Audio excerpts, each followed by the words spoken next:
Graça e paz, amados, que alegria podemos compartilhar uma porção muito preciosa da palavra de Deus. Queremos continuar falando sobre justificação, um tema importantíssimo na palavra de Deus que mantém a igreja de pé, a coluna, né, da igreja é a justificação. Quando a gente chega no livro de Romanos, a gente vai compreender muito claramente. O livro de Romanos fala muito sobre a justificação.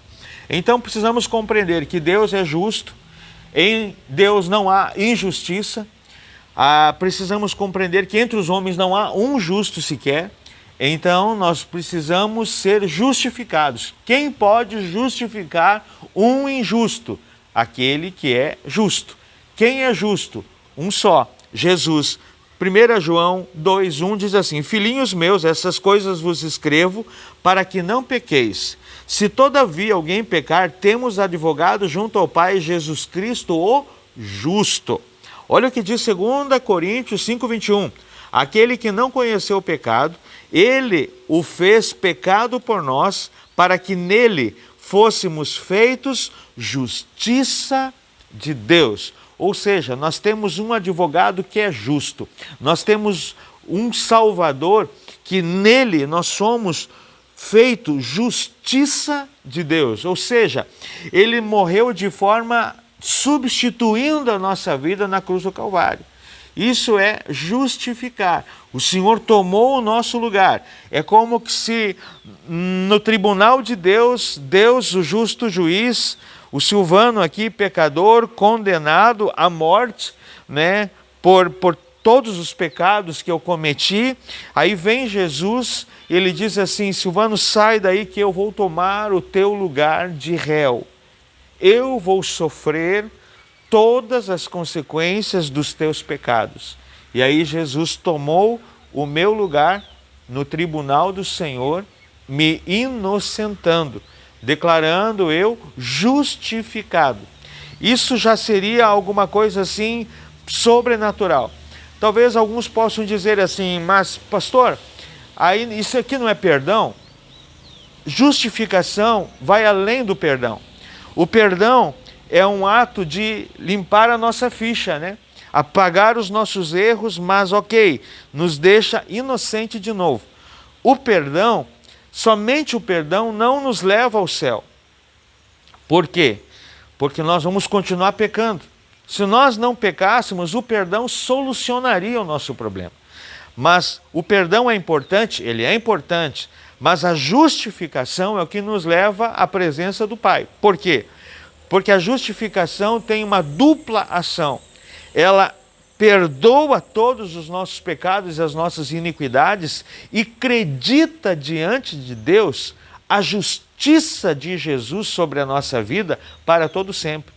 Cada vez que eu pecar agora, que eu me arrepender, que eu confessar os meus pecados, pedir perdão para Deus, diante do Senhor há um crédito de justiça que Jesus morreu por aquele pecado que eu cometi, o que eu ainda não cometi, que eu ainda vou cometer, há um crédito. A justificação é exatamente isso.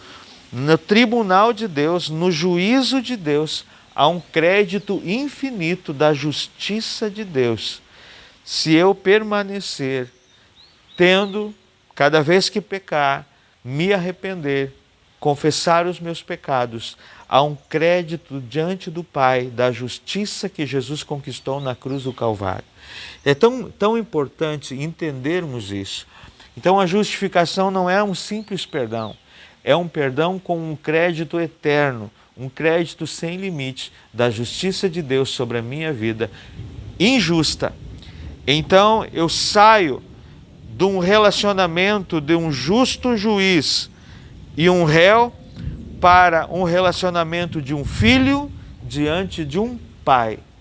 Agora eu não vivo mais um relacionamento com um juiz e um réu. Eu vivo um relacionamento de filho diante de um pai de amor. Isso é justificação. O Senhor morreu. Ele padeceu no meu lugar. Ele sofreu o que era para mim sofrer. e creditou diante de Deus toda a sua justiça. Somente um justo podia fazer isso. E aqui vai dizer que Jesus Cristo, o justo, é o advogado, é o Senhor que toma o nosso lugar diante de todo o peso, diante de toda a realidade de mal, de destruição que eu deveria sofrer, veio sobre Jesus. Eu quero orar com você. Pai, obrigado, Senhor, por esse dia, onde temos a Tua palavra. Pai, nos faz compreender, Pai, coisas tão profundas, coisas tão grandes. Quanto mais a gente compreender, certamente mais iremos Te amar pela Tua graça, pela Tua misericórdia, pelo Teu perdão derramado sobre as nossas vidas. Que Tu venhas abençoar, que Tu venhas, ó Deus, fortalecer, que nós venhamos compreender que somos justificados diante do Teu trono da graça. Isso não nos dá liberdade para pecar, mas nos torna menos pecadores. Quanto menos pecadores formos, mais juntos de Ti, mais próximos de Ti estaremos. Pai, nós Te adoramos, nós Te bendizemos, Rei da glória. Obrigado, Senhor, por esse dia. Obrigado pela Tua palavra, que possa encontrar, ó Deus, terra fértil e frutificar para a glória, honra e louvor do Teu nome. Oramos no nome de Jesus que oramos a Ti. Amém, Senhor. Amém. Que Deus te abençoe. Um forte abraço, um ótimo abençoado dia em nome de Jesus. Amém.